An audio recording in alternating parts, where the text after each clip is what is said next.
안녕하세요. 영농가 날씨의 한희경입니다. 비가 그친 뒤 습도가 높아졌습니다. 오늘 기온도 많이 오르면서 후텁지근한 날씨를 보였는데요. 내일까지는 장마가 소강 상태에 접어들겠습니다. 내일은 전반적으로 구름만 많겠습니다. 다만 일부 중부와 경북 지방은 새벽에서 아침 사이에 빗방울이 조금 떨어지겠고요. 오후에는 대기 불안정으로 한때 소나기가 지나는 곳도 있겠습니다. 모레는 다시 장마 전선이 북상하면서 전국에 영향을 주겠습니다. 특히 남부지방은 일요일까지 비가 계속되겠는데요. 강한 비와 함께 많은 비가 예상되는 만큼 비 피해가 없도록 미리 대비를 하셔야겠습니다. 구름 모습입니다.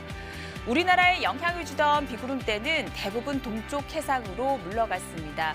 지금은 그 끝자락의 영향으로 일부 경북 동해안과 강원 영서 지방에 산발적으로 비가 내리고 있는데요. 대부분 오늘 밤에는 모두 그칠 것으로 전망이 됩니다. 내일 우리나라는 동쪽에 중심을 두고 있는 이 고기압의 가장자리에 들면서 전반적으로는 구름이 많이 지나겠습니다.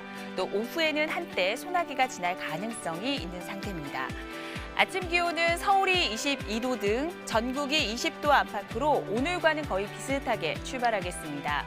한낮의 기온은 서울이 28도, 청주, 대전, 광주, 대구 29, 춘천은 30도까지 올라서 무더운 날씨를 보이겠습니다. 자세한 해상 날씨 보시겠습니다. 대부분 해상에서는 물결이 1m 안팎으로 잔잔하게 일겠습니다. 하지만 해상으로 매우 짙은 안개가 끼는 곳이 많겠습니다. 날씨 정보였습니다.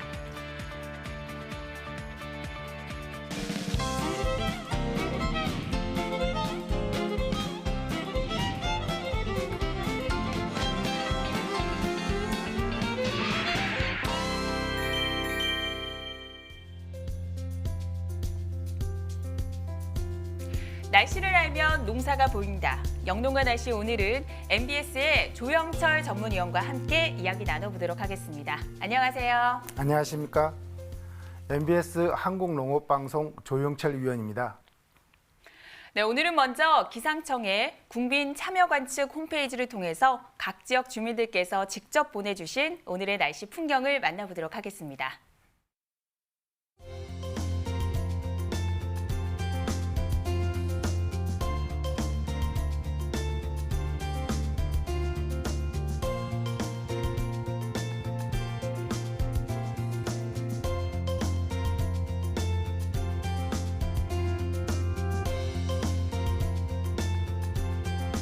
네, 오늘 비가 그친 뒤 무더운 날씨를 보였는데요. 오늘 영농가 날씨에서 다룰 주제를 화면으로 미리 만나보도록 하겠습니다.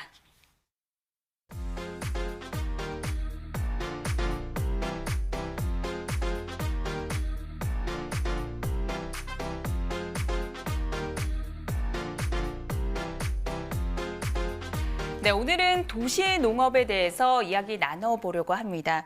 많은 분들이 도시 농부를 꿈꾸고는 있지만 한 번도 농사를 지어본 적이 없기 때문에 선뜻 실천하기가 어려운 상황인데요. 그래서 오늘 위원님께서 걸음마 단계부터 하나씩 알려주신다고요?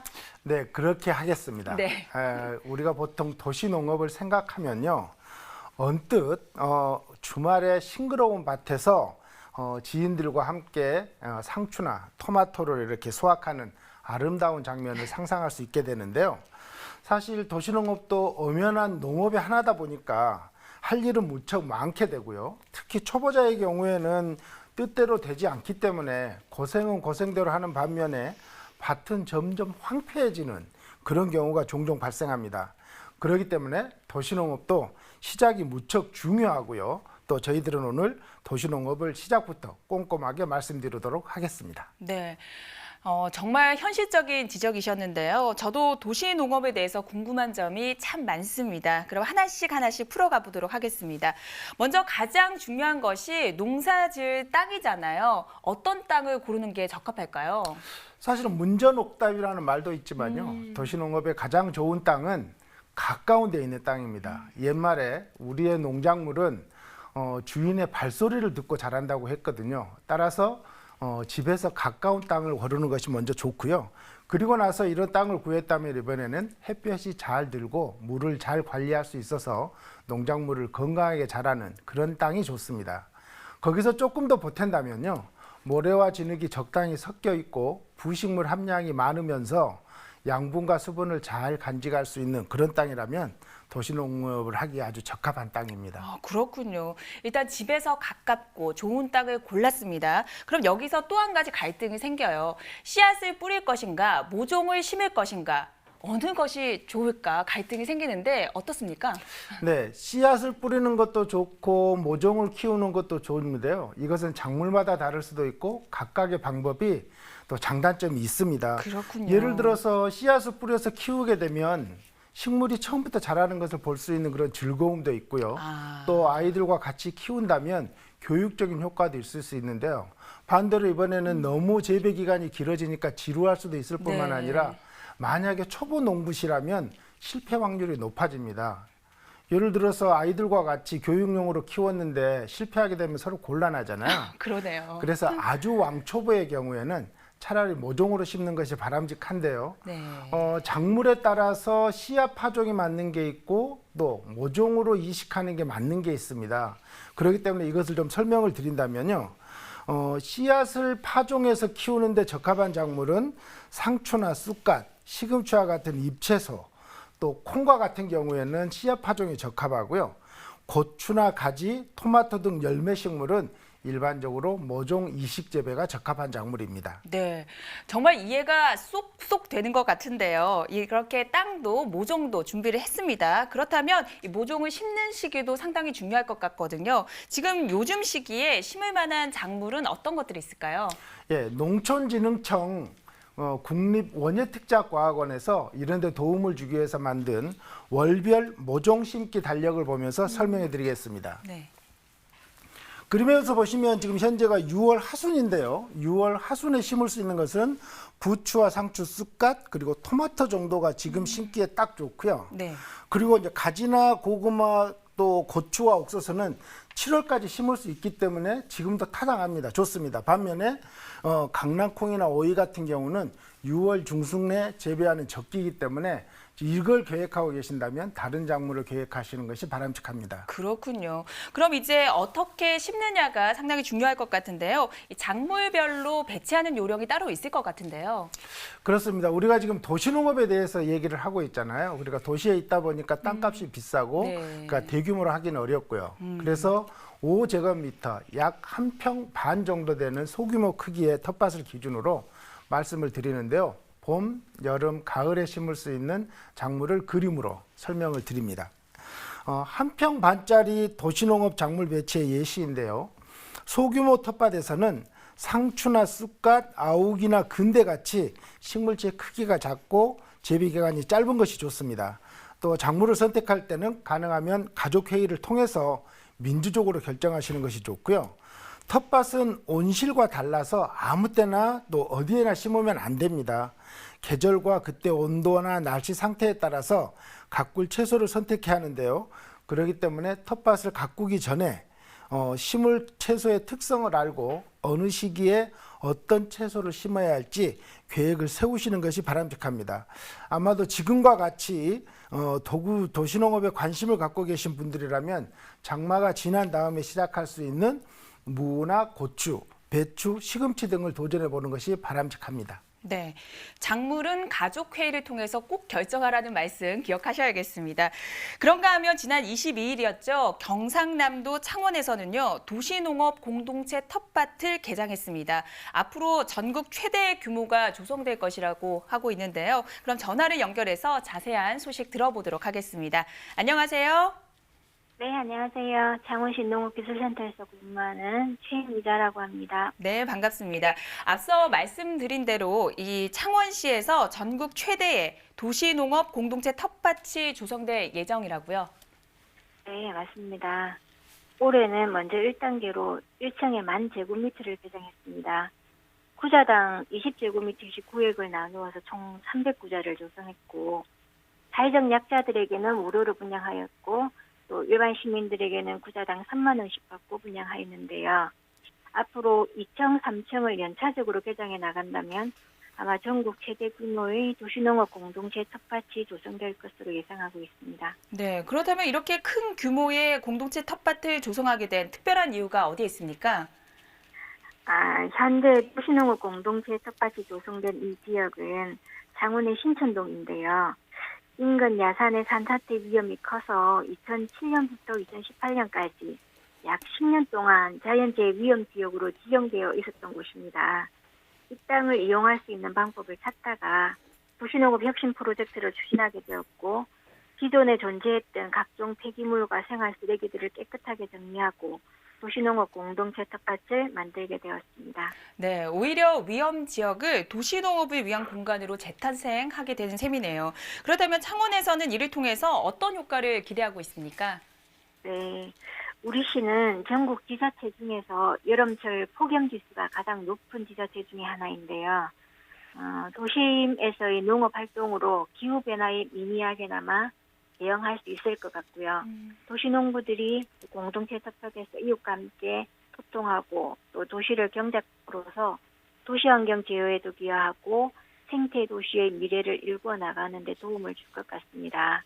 특히 도시농업 전문가를 배치하여서 초보 농부들의 영농 활동에 도움을 주고 도시농업 분야의 새로운 일자리의 창출에도 기여할 것으로 기대하고 있습니다. 네, 오늘 바쁘실 텐데 도움 말씀 감사드립니다.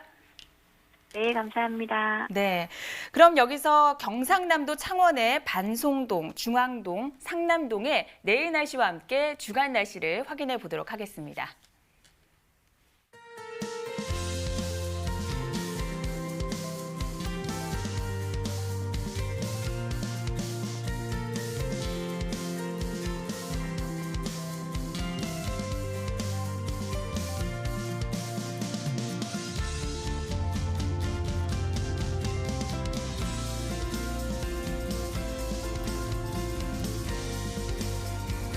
네, 오늘은 도시농업을 시작하는 방법에 대해서 알아보고 있는데요. 이미 도시농업을 시작하신 초보 농부들을 위해서 이맘때 가장 신경 써야 할 일들이 있다면 짚어주시죠. 네, 요맘때 장마철을 앞두고 도시농업에서 가장 신경 써야 될 것은 잡초를 제거하는 것입니다.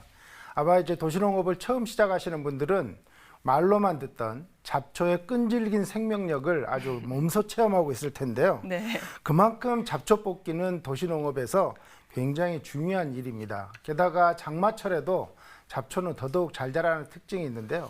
혹시 한희경 씨께서는 밭에서 자라는 잡초가 몇 종이나 되는지 예상 한번 해보시겠어요? 글쎄요, 그래도 몇십 종은 되지 않을까요? 상당히 거리가 있는데요. 네. 밭에서 자라는 잡초의 종류가 375종이나 됩니다. 그렇군요. 그리고 6월달 요맘때는요. 발행이라든지 강아지 풀 또는 새비름이나 개망초, 명아주 등이 주로 자라게 되는데요.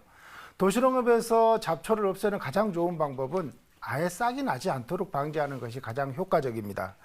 예를 든다면 볏짚이나 우두칩 또는 왕겨 등의 식물성 재료나 또는 검정 비닐이나 부직포로 두둑이나 통로를 덮어서 햇빛을 막음으로 땅속에 있는 종자가 싹을 틔우지 못하게 하는 방법이고요. 또 이미 잡초가 났다면 손이나 호미를 이용해서 뽑아내면 되는데 잡초 종류에 따라서 없애는 방법이 차이가 있습니다. 예를 든다면요. 발행이나 방동사니 같은 잡초는 잎이 가늘고 긴데요. 이런 경우에는 생장점이 줄기 아래에 있기 때문에 반드시 뿌리까지 뽑아야지 방제가 되고요. 반대로 개비름이나 명아주 같은 잡초는 잎이 넓은데요. 이런 잡초는 생장점이 줄기 끝에 있거나 가지 끝에 있어서 호미로 긁어만 주더라도 효과적으로 방제를 할 수 있습니다. 네, 잡초의 잎을 잘 살펴보고 특성에 맞게 제거를 해주셔야겠습니다. 또 지난주부터는 농촌진흥청에서 농업인들이 폭염 상황을 미리 알고 대비할 수 있도록 폭염 위험 예측 정보를 제공하고 있는데요. 이번 주에 발표된 내용은 어떤 것가 있을까요? 네, 오늘 농촌진흥청에서 발표한 농작물 폭염 위험 예측 정보를 살펴보면서 숫자로 말씀을 드리겠습니다. 28일 금요일 기준으로요. 농작물 폭염 위험 예측을 요약해 본다면요. 사과와 복숭아, 포도, 인삼, 고추 등 5개 작물의 폭염 주의 단계가 주의 단계로 예상되는 곳이 다 쉬운 곳이 넘는 지역이 많습니다. 특히 사과하고 인삼, 고추의 경우에는 폭염 위험 단계까지 예상되는 곳이 있기 때문에 각별한 주의가 필요합니다. 그렇군요. 그렇다면 폭염 위험이 예상되는 지역은 어느 곳입니까? 네, 앞에 말씀드린 농작물의 폭염 위험 예측 시군을 지도로 보면서 말씀을 드리면요. 보시는 지도에서 초록색은 관심 단계이고 노란색은 주의 단계입니다. 그리고 빨간색은 폭염 위험이 예상되는 지역인데요. 현재 내륙 지역을 중심으로 주의 지역이 많이 분포하고 있고요. 특히 가평과 경기도 광주의 경우에는 기온이 32도까지 오를 거기 때문에 폭염 위험이 예상되고 해당 지역에 계신 농업인께서는 이런 폭염 위험에 대해서 주의가 필요합니다. 네, 해당 농가에서는 대비가 필요할 것 같은데요. 그럼 여기서 폭염이 예상되고 있는 경기도 가평의 가평읍, 청평면, 설악면의 내일 날씨와 함께 주간 날씨까지 확인해 보도록 하겠습니다.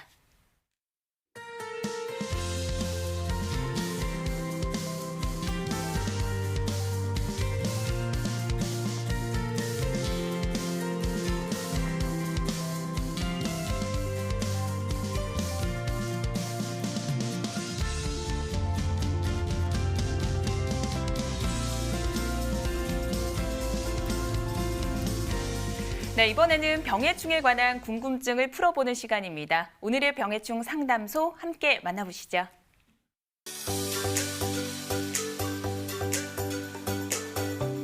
도시농업을 시작하시는 분들이 쉽게 접할 수 있는 채소죠. 충청북도 예산군 고덕면에서 고추 병해충에 대해서 의뢰해 주셨습니다. 잎에 반점이 생기고 전체적으로 상태가 좋지 않아 걱정이 많은 상황입니다.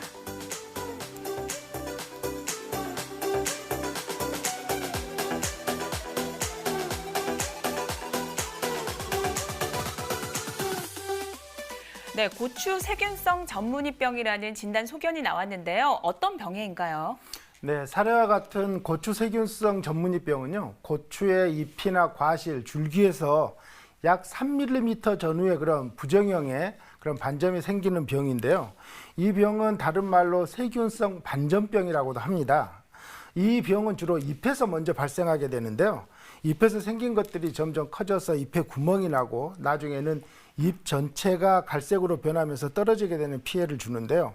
주로 식물체의 상처 부위를 통해서 세균이 침입하고 고추의 세력이 약하거나 또는 생육기에 비가 와서 과습하게 되고 온도가 높은 날이 많아지게 될 경우에 많이 발생하는 그런 병입니다.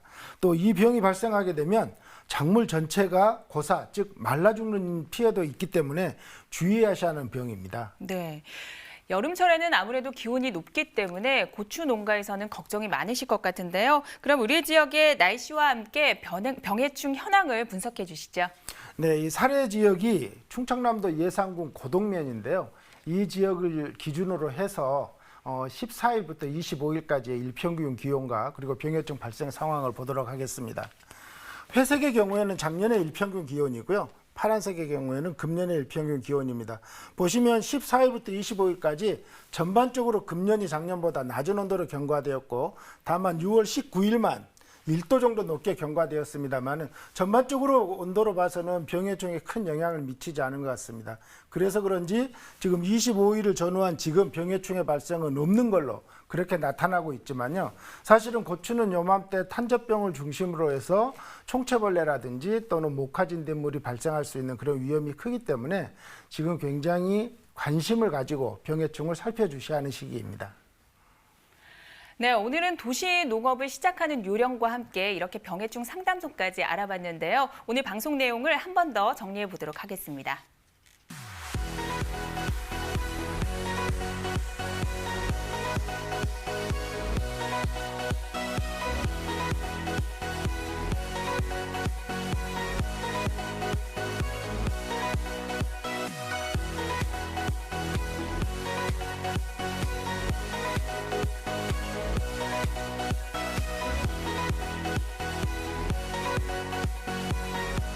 날씨와 농사 이야기를 나누다 보니 어느새 마칠 시간입니다. 오늘 도움 말씀 주신 조영철 위원님 감사드립니다. 수고하셨습니다.